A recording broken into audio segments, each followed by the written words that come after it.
গত বছর বরিশালে খেলেছি। হ্যাঁ, অবশ্যই বরিশাল চ্যাম্পিয়ন হয়েছে, খুব ভালো লেগেছে। আমি এর আগে কখনো চ্যাম্পিয়ন হয়নি। আর যেহেতু বরিশাল এবারও অনেক বড় টিম করেছে, ভালো টিম করেছে, সো খেলার মাঠে তো অবশ্যই যে টিমের সাথেই খেলি না কেন সবসময় প্রতিদ্বন্দ্বিতা থাকবে। যেহেতু এবার খুলনায় খেলছি, খুলনাকে রেসপন্সিবিলিটি নিয়ে খেলতে হবে। যেহেতু ক্যাপ্টেন হয়েছি, রেসপন্সিবিলিটি তো নিতেই হবে। আর যেহেতু এবার আমি খুলনার হয়ে খেলছি, অবশ্য খুলনা কখনো চ্যাম্পিয়ন হয়নি, সো চেষ্টা করব ভালো ক্রিকেট খেলে যদি শিরোপা দিতে পারি, এটা অবশ্যই খুলনার জন্য অনেক বড় পাওয়া হবে। হ্যাঁ, অবশ্যই ভালো লাগছে, যেহেতু আমি খুলনা থেকে বড় হয়েছি, খুলনায় খেলেছি। আর এবছর যেহেতু খুলনায় খেলছি, অবশ্যই নিজের হোম টাউনে খেলা এটা অবশ্যই অনেকটা প্রাউডের ব্যাপার।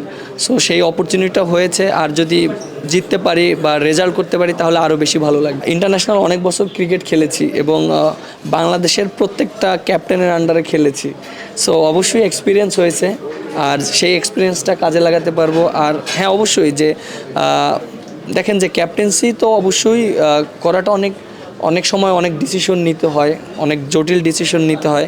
সো এটা একটা হ্যাবিটের ব্যাপার। সো এটা যদি কন্টিনিউ করতে পারি তাহলে হয়তো এটা সেট হয়ে যেতে পারবো। দলটা কেমন? খুবই ভালো, কারণ দেখেন যে আমাদের কম্বিনেশনটা খুবই ভালো। ব্যাটিং বোলিং দুইটাই কম্বিনেশনটা ভালো। হয়তো অনেক বিগ নেম নেই, বাট যারা আছে আমার কাছে মনে হয় দে গাইজ আর পোটেনশিয়াল। জায়ান্ট কিলার হতে পারবেন? ইনশাআল্লাহ চেষ্টা করবো অবশ্যই। ব্যক্তিগত লক্ষ্য নিয়ে আমি কখনোই সেট করে খেলতে পারি না, এটা আমার জন্য অনেক প্রেশার হয়ে যায়। সো আমি চেষ্টা করি যে ম্যাচ খেলার জন্য এবং ভালো ক্রিকেট খেলার জন্য।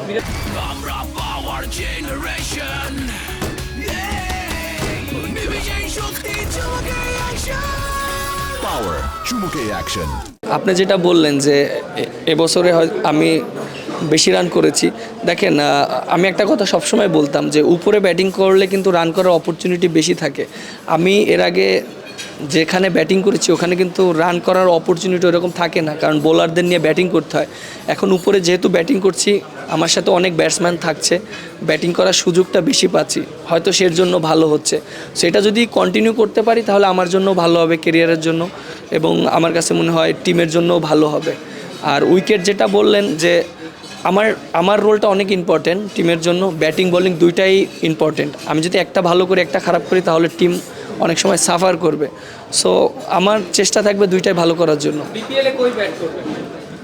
উপরে ব্যাটিং করবো, আমি তো সবসময় বলি যে আমি না, ওপেন করা হবে না, বাট 3-4-এ ব্যাটিং করা হবে। খুলনার মানুষরা আমাদেরকে সাপোর্ট করবে এবং আশা করি তারা কখনো তো শিরোপা জয়ের স্বাদ পায়নি, এবার আমরা হয়তো তাদেরকে সেই স্বাদটা দিতে চাই এবং সবাই আমাদের পাশে থাকবেন, সাপোর্ট করবেন, ভালো সময় খারাপ সময় দুইটাই পাশে থাকবেন। আপনি দেখেন সব টিমই ভালো টিম, তুলনামূলকভাবে যদি আপনি দেখেন যে কোনো টিমকে আপনি ছোট করতে পারবেন না, কারণ যারা ভালো খেলবে তারাই কিন্তু ম্যাচ জিতবে। আর টি-20 খেলা এরকম একটা খেলা, আপনি একটা প্লেয়ার ভালো খেললেই কিন্তু টিম জিতে যায়।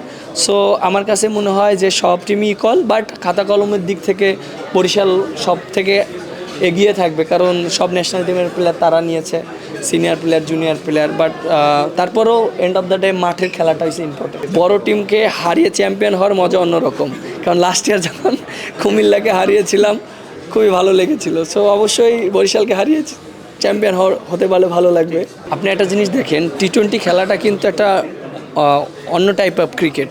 আপনি টেস্ট ক্রিকেট, ওয়ানডে ক্রিকেট আর টি-20 ক্রিকেট, এটার ভিতর কোনো মিল পাবেন না।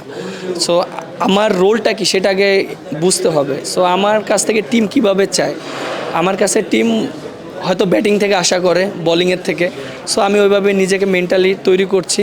বাট আমি যেহেতু দুইটাই পারি, আমি যদি একটা করি আর একটা না করি আমার কাছে ভালো লাগে না।